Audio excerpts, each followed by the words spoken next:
माँ की इसी ख्वाहिश को देखते हुए बेटे ने पूरी दुनिया से फूलों को इकट्ठा कर कर यहाँ पर उसके कदमों में बिछा दिया।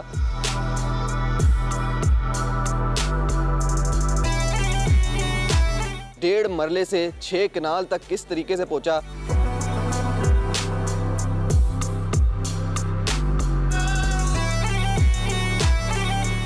हमारा 1.5-2 मरले का छोटा सा घर था, उसमें एक छोटी सी क्यारी थी एक साइड पे। मेरी वालदा तब भी कोई 3, 4, 5 गमले ला के वहाँ रखती थी।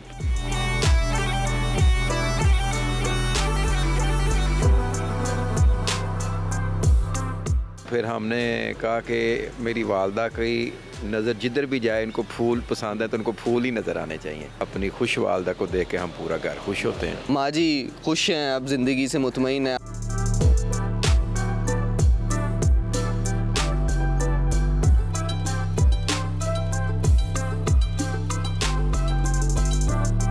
बिस्मिल्लाहिर्रहमानिर्रहीम, आप देख रहे हैं न्यू डिजिटल। मैं हूं फरहान ज़फ़र। आज आपको विज़िट करवा रहे हैं माँ की मोहब्बत में बनाए गए 6 कनाल पर मुश्तमिल फ्लावर हाउस की, जहां पर दुनिया के तमाम ममालिक के फूल लाकर इस घर में उस बेटे ने लगा दिए।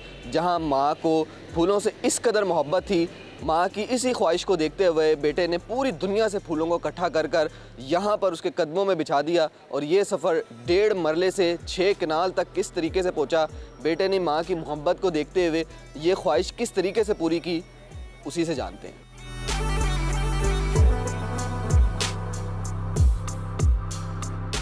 जी तो इस वक्त वो बेटे हमारे साथ मौजूद हैं। चौधरी आमिर इनका नाम है, इनसे जानते हैं। अस्सलाम वालेकुम। वालेकुम अस्सलाम। सर आप लोहा मार्केट के सदर हैं माशाल्लाह। एक तरफ काम लोहे का, वालदा से मोहब्बत तो वो हर इंसान को है, लेकिन ख्वाहिशात ज़ाहिर है हर बंदा नहीं पूरी कर पाता। तो आपने बताया, मुझे पता लगा कि वो छोटा सा घर था 1.5 मरले का, वहाँ माँ जी देखती थी, फूल पसंद आते थे। क्या सोच क्या लिया था, क्या ऐसा देख लिया था कि कहा कि नहीं दुनिया जहाँ के फूल ला के मैंने कदमों में बिछा देने, क्या वो चीज़ थी? अब बहुत शुक्रिया। वो जैसे आपने आगे बता दिया, हम इंटरनल सिटी में रहते थे, शेरांवाला गेट में। तो वहाँ हमारा 1.5-2 मरले का छोटा सा घर था, उसमें एक छोटी सी क्यारी थी एक साइड पे। तो मेरी वालदा तब भी कोई 3, 4, 5 गमले ला के वहाँ रखती थी, फूलों वाले ना। तो फिर जब उनकी दुआओं बरकतों से अल्लाह ताला ने ये बड़ा घर दिया, तो फिर वहाँ पे उस जगह पे मेरी वालदा नमाज़ पढ़ के तो सुबह तिलावत करती हैं। तो फिर हमने कहा कि मेरी वालदा की नज़र जिधर भी जाए, इनको फूल पसंद है तो उनको फूल ही नज़र आने चाहिए। तो सुबह उठ के मेरी वालदा नमाज़ पढ़ के जहाँ पे जिस वक़्त यहाँ पे तिलावत कर रही होती हैं और वो फूल देख के खुश होती हैं, तो अपनी खुश वालदा को देख के हम पूरा घर खुश होते हैं। आमिर साहब ये बताएं, ये जानदार हैं, ये जानदार हैं, तो आपने जब सोचा कि मैंने घर को फूलों से भर देना है, तो आपको ये था कि यार कौन कौन से फूल लाऊंगा, कैसे कैसे लेके आऊँगा पूरी दुनिया से? हमने सुना है कि आपके पास तकरीबन तमाम इकसाम के फूल इस वक्त मौजूद होते हैं। तो ये आपने सोचा था यार किस तरह हिफाजत होगी, किस तरह वो रहेंगे, या बस मोहब्बत थी, आपने कहा लाई जो लगाई जो? नहीं, वो हमें बस ये एक जुनून था, एक शौक़ था। तो पहले इतनी अवेयरनेस नहीं थी। फिर with the passage of time जो है आहिस्ता आहिस्ता जो है वो हमें बड़े बड़े अच्छे दोस्त मिले। मुहय्युद्दीन साहब अब्बास नर्सरी वाले हैं, आसफ़ साहब सराज नर्सरी वाले हैं, अब्दुल रज़ाक साहब हैं कसूर से, एक रज़ाक साहब हैं पत्तों की से, इस तरह और काफ़ी बेशुमार दोस्त हैं। वो हमें बहुत गाइड करते रहे, अच्छे अच्छे मशवरे देते रहे। फिर हम बैरून मुल्क भी गए, थाईलैंड भी गए, दुबई भी गए, स्पेशल फूलों के लिए। हाँ, स्पेशल फूलों वाले पौधों के लिए भी और जो परमानेंट पौधे हैं उनके लिए भी। फिर आहिस्ता आहिस्ता आहिस्ता आहिस्ता बंदा कुछ ना कुछ सीख जाता है। ये फर्स्ट अटैम्प्ट में ही लग गए थे या खुदा ना खास्ता नुकसान हुआ, कुछ सीखा? नहीं, वो पहले इस तरह था कि ये इनका जो है ना कुछ धूप में लगने वाले होते हैं, कुछ छाँव में लगने वाले होते हैं, कुछ धूप छाँव में लगने वाले होते हैं। तो पहले हमने काफ़ी इसमें नुकसान किया कि धूप वाली जगह पे छाँव वाले लगा देते थे, छाँव वाली जगह पे धूप वाले लगा देते थे ना। फिर with the passage of time Aahista Aahista Aahista करके तो कुछ अवेयरनेस आ जाती है। उस वक्त माँ जी ने नहीं कहा कि छोड़ दो, ना करो, इतने पैसे ज़ाया हो रहे हैं, ठीक है बस जितने आ गए? नहीं, इसमें इतने पैसे इन्वॉल्व नहीं होते। पैसे एक ही दफ़ा ज़्यादा लगे जब शुरू में परमानेंट प्लांट्स वगैरह लगे, वो तो एक ही दफ़ा लगने थे ना। अब तो जो सीजनल है सिर्फ वो चेंज होने होते हैं। और वो भी हम जो है ना इसमें मेहनत जो है वो ज़्यादा होती है और इसमें पैसे तो इन्वॉल्व होते हैं, लेकिन पैसों से ज़्यादा मेहनत इन्वॉल्व होती है। इस वक्त कितना फूल आपके यहाँ पर हाउस में मौजूद है? कौन कौन से इकसाम है, दुनिया के कौन कौन से ममालिक से आया हुआ है? ये इस वक्त तो जो है वो सिंपल मैरीगोल्ड लगा हुआ है, जाफरी लगी हुई है, गजानिया लगा हुआ है, ये इंडियन डेलिया लगा हुआ है, इस तरह के प्लांट्स वगैरह लगे हुए हैं। और जो असल है वो इसका सीजनल है। 15, हाँ सी ये सीजनल है, 15 फरवरी के बाद जो है ना वो पटोनिया वगैरह स्टार्ट हो जाते हैं और इस तरह काफ़ी इकसाम होती हैं। वो ज़्यादा कलरफुल होता है, तो उसमें बड़े लोग माशाल्लाह आते हैं, विज़िट करते हैं, टिकटॉक्स बनाते हैं। जी जी जी। इसको हम अगर नंबर में अमाउंट्स में अगर हम कैलकुलेट करें तो आपके घर में कितने लाख के फूल होंगे इस तरह? वो तो मैं इस वक्त वो तो नहीं बता सकता, लेकिन इस वक्त तकरीबन 25,000 के करीब जो है ना वो प्लांट्स हैं, और उनके ऊपर जो फ्लावर्स हैं वो तो फिर अनगिनती है ना, अंदर बाहर सारे डाल के। जी।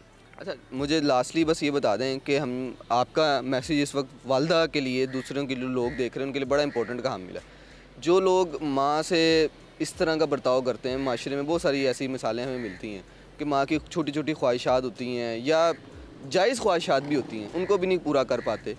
उसको पूरा करने के लिए जिस तरह आपने मोटिवेशन इकट्ठी की, आपने मेहनत की होगी, आपने अपना नाम बनाया, माशाल्लाह आप 1.5 मंजिल से 6 कनाल में मुंतकिल हो गए। तो ये इस सफ़र में माँ की दुआ के साथ साथ क्या चीज़ें दरकार होती हैं जो हर वो इंसान करे जो कि अपनी माँ की ख्वाहिश पूरी कर सके?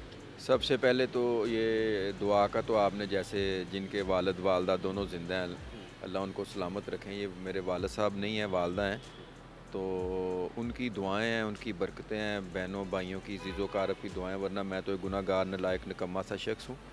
तो ये बस उन दुआओं का ही जो है ना वो सारा सिला है। और दूसरा अपने वालदैन की जितनी भी खिदमत कर लें वो कम है। तो मेरी तमाम दोस्त भाइयों से यही गुजारिश है कि अपने वालदैन की जितनी खिदमत हो सकती है वो करें, वो कम है। और दूसरा एक जो मैसेज है वो ये है कि सबका भला और सबकी खैर और कर भला हो भला। जी। माशाल्लाह माशाल्लाह। लास्टली माँ जी खुश हैं, अब ज़िंदगी से मुतमईन हैं, आपको दुआएं देती होंगी, कोई और ख्वाहिश जो बाकी रह गई जो आप कहें मैंने पूरी करनी है? हाँ जी, वो एक मेरे एक छोटे भाई थे, वो फ़ौत हो गए थे अर्ली, बिल्कुल यंग थे। तो एक तो अ, उनके नाम की वालदा के हुक्म के मुताबिक मैं हॉस्पिटल में 2 कनाल के रकबे पे तकरीबन 2 मंजिला वार्ड बन रही, जो हमने मैं हॉस्पिटल को डोनेट करनी है। अच्छा, वो बस तकमील के आखिरी मराहल में है। बस आप वो दुआ कीजिएगा कि वो जल्दी जो है वो पाए तकमील तक पहुँच जाए, ताकि हम उसको हैंड ओवर कर दें इंतज़ामिया को, और वहाँ पे लोगों का जो इलाज जो है वो शुरू हो सके। और एक जो ख्वाहिश है वो मैंने अपने वालिद साहब के और वालदा के नाम की मस्जिद जो है वो बनानी है। वो दुआ कीजिएगा कि उसके बाद वो भी हो जाए। जी, बहुत शुक्रिया। शुक्रिया जी। चौधरी आमिर इस वक्त हमारे साथ मौजूद थे और जिस तरीके से ये एग्जांपल हैं उन लोगों के लिए जो कि अपनी माँओं से मोहब्बत करते हैं और उनको जो है उनकी ख्वाहिशात को पूरा करने की तो जितनी भी काविश है वो उसमें दरकार रहते हैं। तो चौधरी आमिर ने जिस तरीके से बताया कि ये 1.5 मरले से किस तरीके से अपनी वालदा की ख्वाहिश को पूरा करने के लिए आज ये एक पूरा जो है वो घर को इन्होंने फ्लावर हाउस में तब्दील कर दिया है और उनकी जो माँ की ख्वाहिश थी उसको पूरा करने में कामयाब हो सकें। और यही एग्जाम्पल हम उन तमाम लोगों के लिए भी देना चाहते हैं जो कि किसी भी थोड़ी बहुत नाचाकी की वजह से वालदैन से नाराज़ रहते हैं। तो ये एक एग्जांपल है कि आप लोग अगर अपनी वालदैन की दुआएं लेते हैं तो अल्लाह ताला आपके लिए कामयाबियों के रास्ते किस तरीके से हमवार कर देता है। नियो से इजाज़त दीजिए। अल्लाह हाफ़िज़।